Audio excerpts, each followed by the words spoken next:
Welcome, guys. Okay, um, 4 new guys. Okay, to level 3. Okay, guys, um, it's a grind. We're going to start off, give you all the hard stuff first, and then we'll hopefully build you up after that. But, guys, and I saw a lovely DVD. I'm not quite sure where I saw it. I've just finished up with the guys, the level 1 guys for Kaya. I don't know if you guys have heard of Kaya before. Chartered Alternative Investments. Um, Not an easy paper, by the way. I thought it would be a nice little easy paper to take the guys through. It wasn't so easy. I can tell you a lot of theory there. About 1,000 pages of theory, and they take you through all the alternatives. Like what we do, about 4% of alternatives at CFA. Theirs is 100%. Hedge funds, private equity funds, structured products, real assets, real estate, all that kind of stuff, commodities. Um, and just an interesting point. I'm not sure which guy I heard talking about it. An interesting point. It applies to us all. And the point that he made was that everyone that does these degrees, I shouldn't call them degrees, that's the wrong word, the designations, are clever. They're smart. We're on a curve, guys. They tell you we're not on a curve, we're on a curve. Okay. They're all smart. They're all smart. So our trick, guys, is going to be to work harder and work smarter. That's the only thing that we've got over I begged the CFA to give me the South African pass rates, and they won't. Okay, and they said, well, why do you want them? And I said, I need to understand our market a little bit better. And the only thing I could get out of them a little bit without them giving away too much is that we're a little bit lower in terms of our pass rates than the international pass rate. And my comment back, I don't think we're a little bit lower, I think we're a lot lower. These are international guys that we're up against, the Chinese, the Indians, the Americans. These are guys that have all done this before, smart guys. So we're going to have to work harder than them. Okay, Brian came in late to level 2 and worked. I don't know if his wife's seen. I think she's. I don't know if she's my best mate now. Taking him for early start for level 3. Didn't see his kids for 3 months, guys. And I'm not advocating that. Okay, each guy works on. But guys, there's two. Just before we start, the 2 key things, because you want to get it. You want this to be finished. The reason that you want this to be finished is that you can move on to other designation. Or life, or whatever you choose to do after this. But you want this done. Okay? The 2 key things, guys, that I want from you. Okay, we're going to work smarter. We're going to show you how to do that. Okay, number 2 is that we're going to work harder. Okay. Guys, I took exception from one of our providers who doesn't like me much anymore, but that's okay, a fellow service provider. And I said, you guys have got to stop telling people that you're going to show them an easy way of passing. You've got the easy tricks or there's no easy way. This is a grind. We're going to work and show you all the ways of doing it, but you're going to have to put your time in. Okay, and the key is the consistency, guys. Okay, it's every day. We call it the grind for a reason. It's every day. And guys, I'm not saying every day.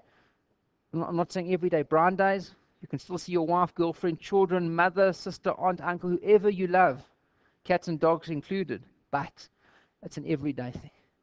If you've got a wedding, you've got a bar mitzvah, you've got anything like that, you've got a holiday, 10 minutes. That's it. But keep in it. That's that maddening, crazy consistency that you guys have got to start to develop.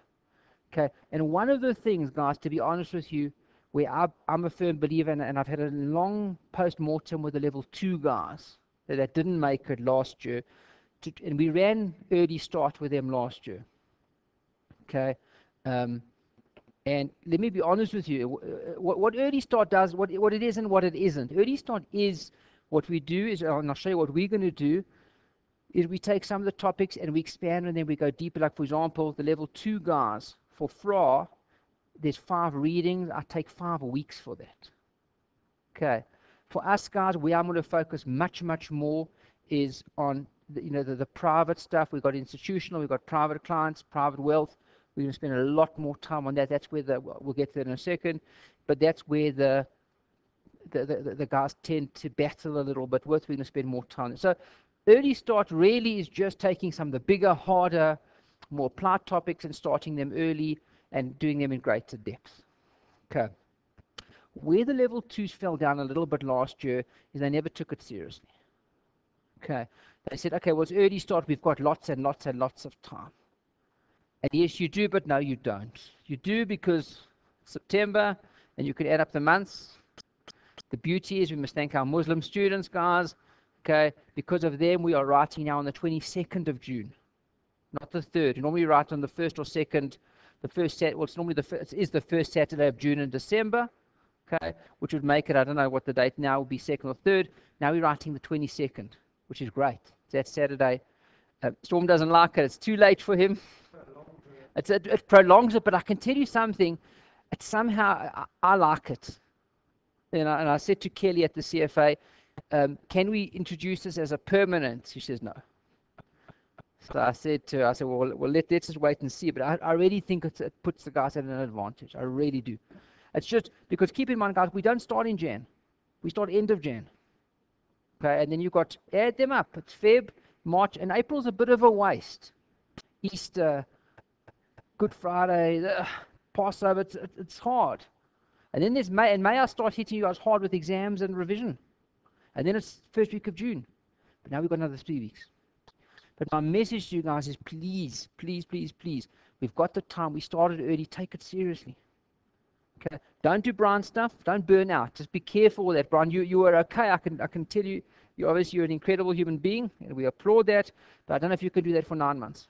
And don't try it, because I think, okay, there's a fine line between the partying, family time, and overdoing it. Just we'll get a mix.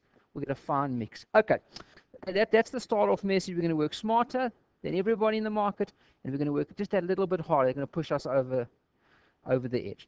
Let's have a quick look, because for most of you guys are just starting level 3, first time. Okay, and let's have a quick look.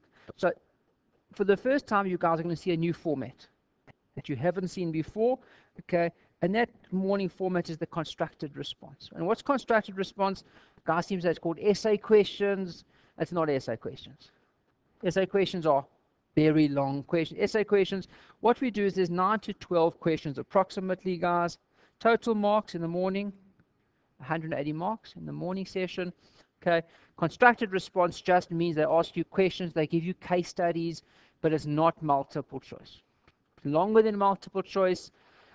Now, something very interesting that came back from the CFA guys is when they gave you the exact same question in multiple choice question format, guys were getting 80% for it. Exactly the same question in constructed format, response format, 30%. Same question. Okay, so a big part, and that's why I want you to start early, okay, is if you notice on the early start program, I don't have tutorials. Okay, there's a reason for that. Okay, the big tutorials we're going to do it within the class, because you're here anyway. Okay, and as you'll see where I'm going to be focusing. There's some major sections where the constructed response tends to focus on. That's where we're going to be spending our time. Okay, we've got to learn. Storm, one of the girls that didn't make it, I think she was on a 10, 10G. And I asked her if she's coming back. She said she doesn't think she'll come back early. Maybe she'll do the Jan program. But the one comment that I loved from her, okay, this is where we all have to be, okay, is she said she's not scared of constructed response anymore, which is already a level. We've got to get past that fear and then to kill those questions. Okay. Hannes as well batted a little bit on the constructed response. I think that's where the guys can. that is, guys.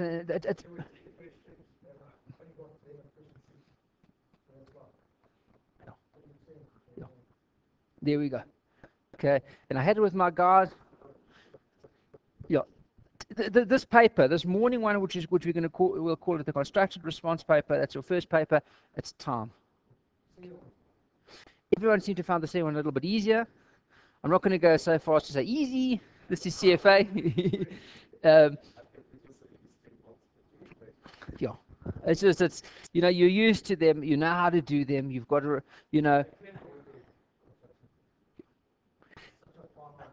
there's, for example, this particular guy, Should you go for more of an aggressive approach with him? Should you go for more of a conservative approach? And the line is that thin. But you know what, guys, not that I'm not sympathetic to that, but that's CFA. You've never had anything that has anything ever come out and said, oh, I knew for sure that was the answer. It's always a little bit, yeah. Am I right? That's what it is. And that's what makes it CFA, and that's why when you get the designation in June, then it's worth something. It's worth something. Okay. All right. So, as you heard from Storm, this is the B with an itch, this paper, and that's where I'm going to be spending most of my focus on. Approach, questions. I'm bringing in a new guy from Jan, okay, hopefully to run tuts with you guys, 8 Sundays. Questions. By then, hopefully, you're good at them anyway, but keep coming, and let's get the approach right, and we're going to knock out those constructed response questions. Okay, just very briefly, 9 to 12 questions. Storm should never have said anything because he's not allowed to talk about the exam, but he did say there was 10 questions. Okay, remember, guys, that's ethics. Standard 7, remember that? CFA programs, we'll look at that a little bit tonight. Obviously, I'm not going to spend a lot of time on ethics with you guys. I'm just going to give it to you guys, and we'll have a look at that. Okay, 9 to 12 questions normally, yeah. Questions are answered on lined paper. Well, most of the time, guys, they give you a template. When I say, like, for example, they constructed response, often they'll give you something that looks a little bit like this.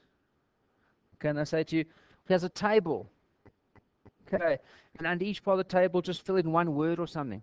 For example, if they're looking at different biases, behavioral biases, they may want you to put over here, number 1, what kind of a bias is that? And you'll put in anchoring bias or whatever. And number 2, what's that bias over there? So don't be scared that this is a complete essay type question.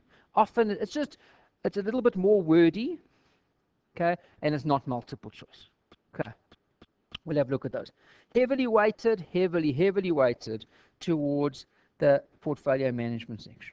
And we're going to look very closely, guys, at exactly the makeup of this paper as we go forward now. Okay, total marks 180. Keep in mind, guys, of course, there's another 180 marks in the afternoon session. Okay. Come back in the afternoon, 2 to 5 p.m.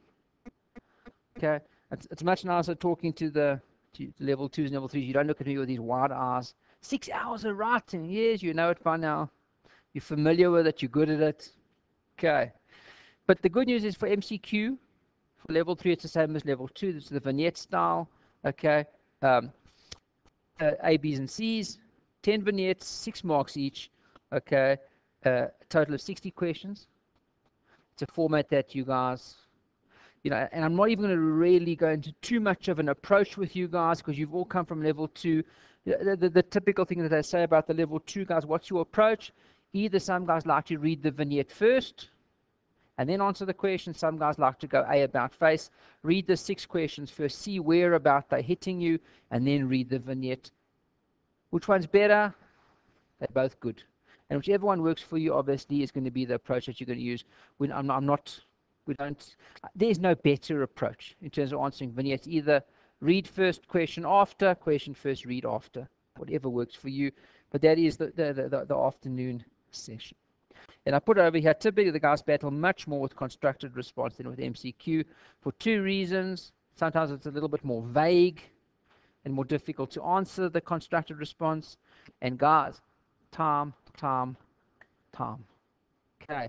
And the problem with it, when I say time, is by the time you realize it's late, you've only got 2 options left. Either leave out what you haven't done, what you haven't gotten to, or you try and rush. And that's also not a good thing because then it's just, this is not the kind of paper you want to rush through. So what we're going to be doing, obviously, guys, because you've got a bit of extra time, we're going to do a few more papers, a few more practice. Just like anything, it's just to be able to get the exam fitness into you guys. That's all. Simple. Okay, it's hard work, consistent, and away we go. Okay, if you look at the 3 different levels. Okay, level 1, facts. Remember, a whole lot of facts. Each question is its own thing. If you get it, great. If you don't, well, then you move on. Level 2, we moved more from facts to processes. But remember, level 1 to level 2, it was the same 10 topics, wasn't it? Ethics, quants, ecos, equities, derivatives, fixed income, alternatives, You've seen them all, portfolio man. But for the first time now, guys, look at, I'm going to come back to level 3 in a second, but look at your weightings now. Let's have a look. We know these topics. Let's go. Ethics, 10 to 15, blah, blah, blah. Have you seen this before? Okay. I guarantee this is not a guy in the room that can't tell me all 7 standards of professional conduct off by heart. Am I right? Or at least by next week. Okay. That's your homework. Okay. A little bit of homework just to go through some of those. Quants? Nothing. Okay. Nothing. Okay. You know, some guys love it. Other guys that don't love it are smiling. Remember, it was 12% in level 1 and anywhere between 5 to 10 in level 2, which would be 1 or 2 questions for level 2. So it had quite a bit of weighting in, but don't be despondent. It's within the sections. It's in Portman.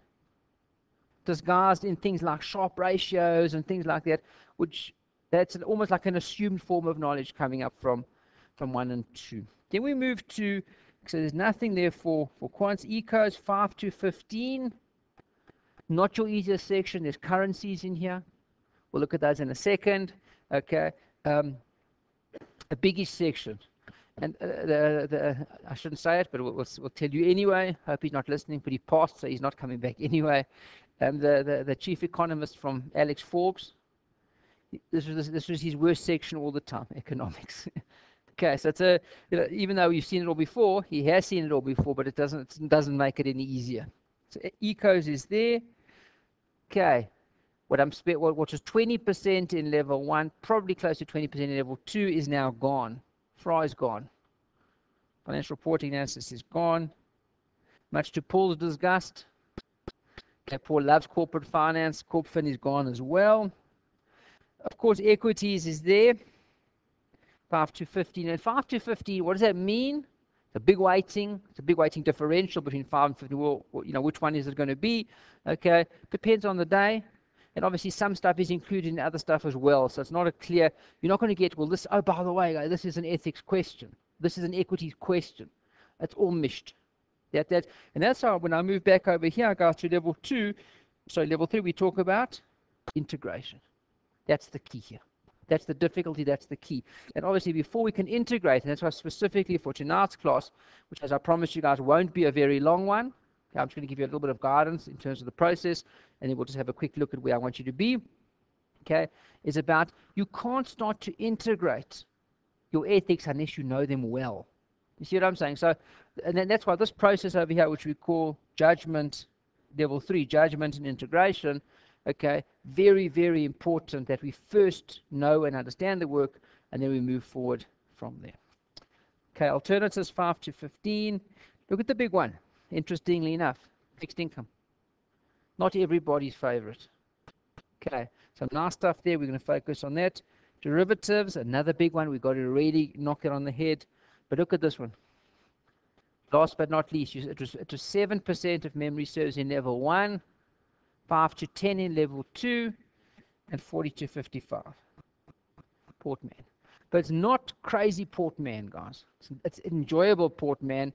And what's interesting, what I find amusing, is the guys that often come here that have seen the CFP syllabus, okay, tend to enjoy this a little bit more because they work with individuals, they work with portfolios, they work with wealth management and clients.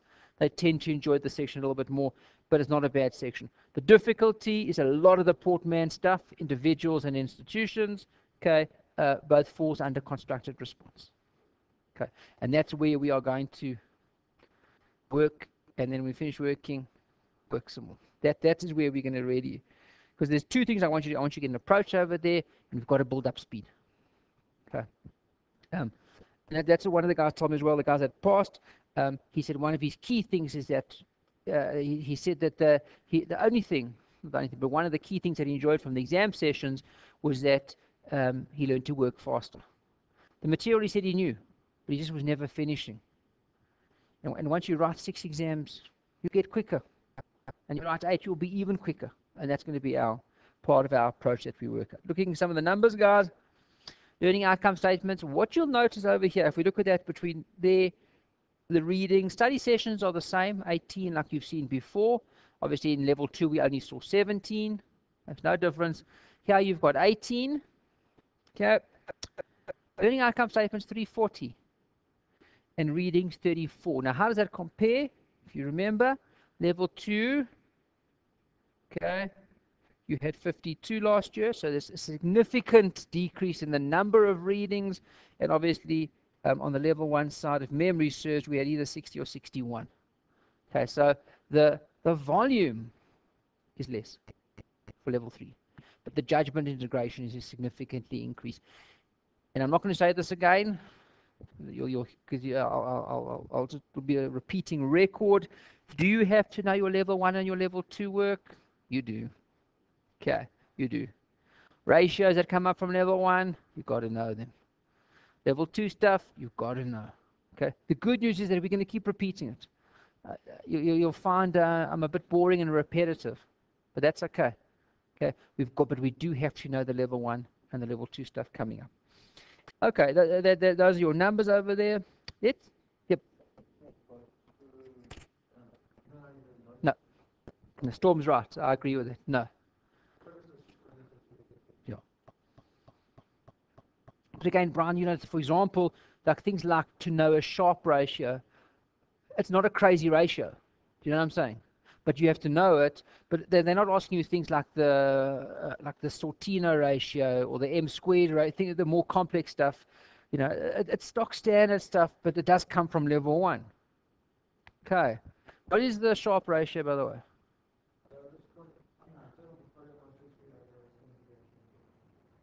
Okay.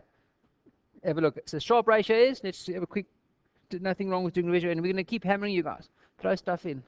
Because the more we bring in from everywhere, our integration just gets better. So you know this funny thing, what's that? That's your expected return. Some people like to call exactly what Storm said. I like that as well. RP, return on the portfolio, as good. There's your risk-free rate. Okay.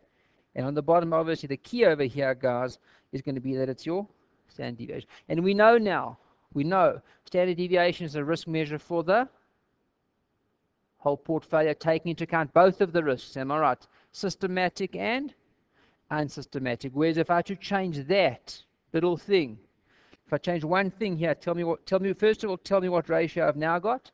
If I put a beta on the bottom, no.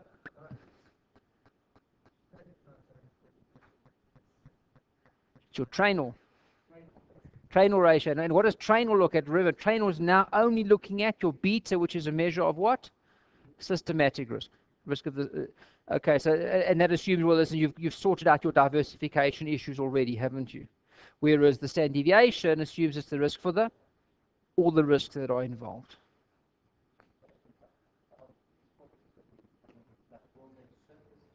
Oh yeah. You'll pick them up almost as we go along, but I'm just saying, you know, you're not going to, you have to know the level 1 and level 2 stuff, but not, you don't have to know in detail crazy stuff that you saw there, but a general, you know, if you had to ask me now, should I take the next month and do level 1 again and level 2 again the month after that, I'd say no. I think you're wasting your time. Okay, because you guys have got a general good knowledge coming up from there. It's inside of you. It's not right at the top where I want it to be just yet, but it's coming. Okay, it's all up there. I saw a lovely article posted on LinkedIn from the guys that they were all not having a good knock at Schweizer. So I didn't laugh too much because, of course, a knock at Schweizer is implicitly a knock at all the other service providers as well. And they were saying what's probably best is to read the actual CFA material. Okay, and my answer to that is, I hear it, but I don't think we've got the time. I think time is short, and I would rather put my focus instead of on that. I would rather be putting more of my focus on the questions, where we will pick up that stuff anyway. But guys, having said that, okay, if you've got spare time to read, reading is this brilliant. Reading, just getting the general information as you go through it. Okay, so the more time you've got, obviously, the better. Okay, good. As we move down. If we have a look over here, here's your syllabus. Let's just take a brief look. I'm not going to spend too much time. Let's have a brief look at our syllabus, and let's just see what is involved. Okay. As usual, Boring, boring, same old. What do we start off with? Okay, code of ethics and standards of professional conduct. And I warn the level ones, and they don't listen to me. I say, guys, learn it off by heart now, because you're going to get it again in level 2, again in level 3. And you know where it's repeated word for word, by the way? Okay, in the Kaya syllabus. Kaya, the alternative investments, they take everything from the straight from there. They just borrow the CFA book, code of ethics and standards, and they just use that. Okay, which one do they leave out, by the way?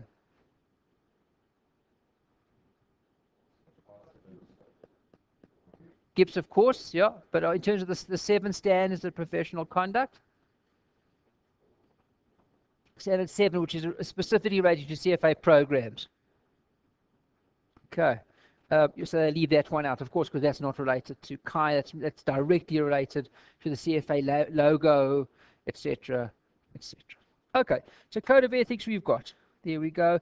The first 4, nothing new for you guys here at all, except one. Okay, which is reading 4, which all of a sudden we introduce this thing, which is a brand new code for you guys. It's a new code for everybody, by the way. It's the AMC. It's called the Asset Manager Code. Not a crazy one. Not a crazy one at all, but that'll be reading 4. And good news for you, we'll do that next week. We've got 2, I've set aside 2 readings, two sessions just to do, to knock off the ethics. Then the brand new stuff starts. Behavioral finance, behavioral, lots of behavioral finance, which is obviously stuff that we're going to look at in terms of how investors do behave, biases. It's a really lovely section, but I can't stress how important it is. It's very, very important. More important than behavioral, but obviously aligned to behavioral, is private wealth management 1, and private wealth management 2. Why does it have 2 different names? 1 and 2. So it's too long to put under one reading. There's no differences, by the way. There's no real differences between the 2. And the last one that we're going to focus on is institutional investors. But these sections, guys, if I start from over here, behavioral, and I move you from behavioral down to individuals and institutions, this is one of your big key sections of portfolio management. And when I say portfolio management, guys, again, that's the constructed response section. That's where they're going to hammer you guys. Okay. Yep. Typically. They can ask anything anywhere. They can. But you're not going to find a lot of ethics in the constructed response. Do you know what I'm saying? But you may. You know, when they say integration and judgment, they're not joking. Okay. 7 is a bit of ecos, application to economic analysis. Okay. And you've seen this before. Capital market expectations. Okay. And equity market valuation. Those are your 2 over there. Next major sections, guys. Asset allocation. Asset allocation. Asset allocation. Asset allocation. Big sections. Big sections. Okay. Those are your big ones. And guys, what's changed, by the way? What's changed from last year to this year? Okay, a little bit on the asset allocation side, not too much over there. A little bit of a rewrite on some of the asset, but fixed income was dropped completely. Okay, from last year, it's a complete new rewrite. Okay, remember we said before it was 10 to 20%. But if you have a look at the writings, all the writings from 2017 were dropped. Brand new writings for 18. Now, the obvious thing you're going to say to me is, how much more can they change on fixed income? Okay, and often what happens is they just get a rewrite of the work. New authors, new thinking a little bit behind us. The storm don't stress. You're not going to be learning new fixed income theories per se. Okay, but just remember that this section over here, which is big, hey guys, it is. Remember we said it was between 10 and 20% of your syllabus is a rewrite, a complete rewrite, fixed income. Okay, but again, we'll still see things in there like durations, modified durations, duration strategies, immunization. All that stuff is still going to be in there. Okay. And you've got a little bit of alts. Okay. Risk management. Okay. Now the nice section, risk management, we'll look at all the different risk management techniques. We'll look at VAR, value at risk, expected shortfall, things like that. And then one that they love, I don't know why they don't lump it all together, but they say risk management first and then risk management with derivatives. Next section, which we're going to need to know very well. And when they say with derivatives, you guys know this by now. Why 3 sections on derivatives? Because your first one looks at strategies with forwards and futures. Your next one looks at strategies with options, and your third one obviously looks at. Okay, so you guys, you can hopefully you can see this. I hope there's no term here that says, "Sure, this is something I've never seen before." You've seen it all. We'll refine and we'll. Okay, but we move down to 16. Trading, monitoring, and rebalancing. Okay, it's a bit of a new section. We haven't spent much time on that before. Okay, but if this is stuff that you love again, we've got something for you afterwards. Not sure if anybody's, you can do the SIPM. Okay, that's another CFA program, but that focuses much more on the on this type of stuff. By the way, once you get your CFA level 3, if you are interested in SIPM, you get level 1 for free, by the way. It's a 2-level program, but being a CFA, you get level 1 for free. Okay, so if that is of any interest to you, that you can do. I know Rob Stark, he's got SIPM, I think, if memory serves. Okay. Then you've got performance evaluation, which is strongly aligned to that. And then what you've seen as well, JIPs. What's interesting, guys, is I'm not sure what happens with level 2. Someone must have just forgotten about it or something when they wrote the JIPS syllabus, but they leave JIPS out for level 2. It's in level 1, readings 4 and 5 in level 1, and all of a sudden it comes back to reading 34 in level 3, nothing in level 2. Okay, but it's horrible in level 3. Okay, I'll even excuse you for that lecture. I'll just record it. And okay, it's a lot of theory. You've got to know your dates. You've got to know from the 1st of 2011 and 2008 and then 2001 and then 2000 and then this came in and what's required and what's recommended, and it's pages and pages, and they like it. Okay, but it's not going to be your most stimulating class. We'll try and make it a bit more exciting for you guys, but it's back.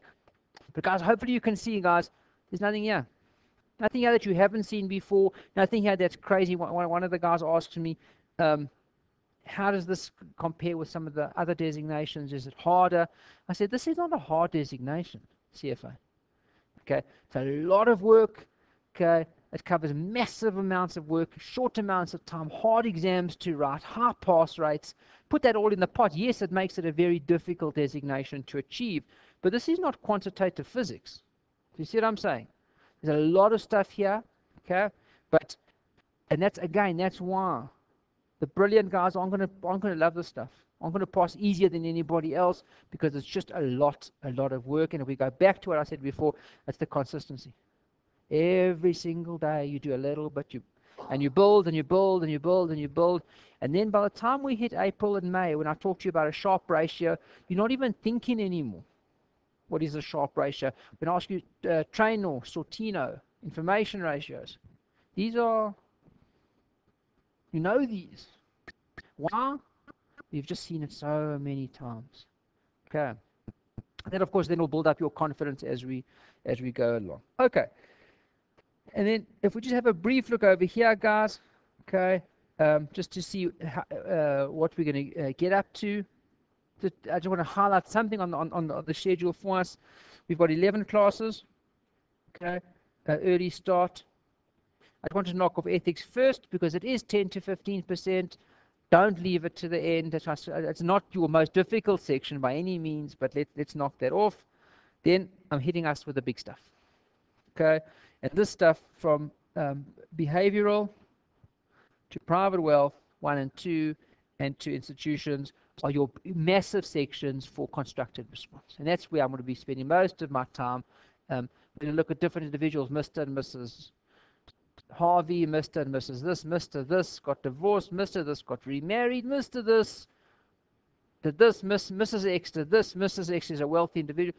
Tons and tons of examples, case studies after case study, and that's all the stuff. It's from reading number 3 to reading number 11. So you've got a little bit of a holiday for reading 1 and 2 because the stuff, there's nothing new there other than the AMC, the Asset Manager Code, and again, not a crazy thing we're going to do over there, okay, and then we start again. And again, if you go have a look, when we start normal again, okay, we've got behavioral again, and guys, you can just see the difference already, okay. I can't spend the same amount of time as I do ordinarily, okay, but where we do give the guys a bit of an advantage over when we start again, and obviously that applies to you guys as well, you're welcome to attend those classes, is over here, okay, is the tutorial sections. Very important. And guys, it's going to be question after question after question, so actually, till you start to, where I want us to be, guys, is that the questions start to just become quite clear to us. Oh, that kind of a guy, conservative investor, need to invest more in bonds for you, but you start to learn conservative bonds, those types of bonds, what's his return, etc., etc. Required return, we'll look at all of those. We move into revision course very, very late in the game. And this is where it's just beneficial, guys, is look when we're starting revision, end of May. Okay, and we write exams all the way till about the 17th of June. Okay, and then big exam towards the end of June. So I'm a big believer. I know Storm doesn't like the the late exam. I hear that. Okay, but I'm a big believer. I think that's a big benefit to us. Okay, and guys, that's the program. That's a basic. Just to have a quick look at. Okay, if we just turn over, I'm going to take you one page further. Okay, a little bit difficulty, but it's all on your other page. Or you don't have this one. This particular slide. But all I wanted to just show you guys. Okay, where the changes are. There's a little bit of changes. Okay, one of the readings was removed from last year. That was linking pension liabilities and assets. They use an ALM approach, a specific approach. We're not going to spend, that's been removed from the 18 syllabus. Okay, some new stuff. Introduction to asset allocation, principles of asset allocation, and asset allocation with real world constraints. So there's 3 new asset allocation sections over here, as opposed to before you had just the one. Quite a bit of a difference over there. So asset allocation, remember we've gone from 32 readings to 34. There they are. There's your extras. Okay, and then if you have a look over here, okay, no, I'm just showing you that, guys, just to give you a bit of an intro. But if you have a look over here, when I move now to fixed income, look what happens in fixed income. Okay, what was in 2017? Okay, fixed income Portman, part 1, relative value methodologies, fixed income portfolio, part 2. Those were your 3 readings there for fixed income. Nothing of that anymore. What have I got now for fixed income? Introduction to fixed income Portman. Okay, liability-driven, index-based strategies. Okay, yield curve strategies, and credit strategy. A complete rewrite for fixed income. And again, nothing there. You know what a yield curve is. You know all this stuff. Okay, so nothing crazy over there. But there's your big differences that we're going to move from 17 to 18. Is quite a bit more on asset allocation. Okay, and quite a little bit more there on the fixed income side. So for those guys that are rewriting, those are your big differences. But again, when I say big differences, over here we call Intro to Fixed Income Portfolio Management, okay, and here we call it Fixed Income Portfolio Management. So how much different are they really? Unlikely to be crazily differently so. Okay, guys, that's the basic intro. What I'm going to do now is I'm just going to save this for the guys that are doing the online program. So it'll take me about 3 or 4 minutes. So just take a quick little break, just clear your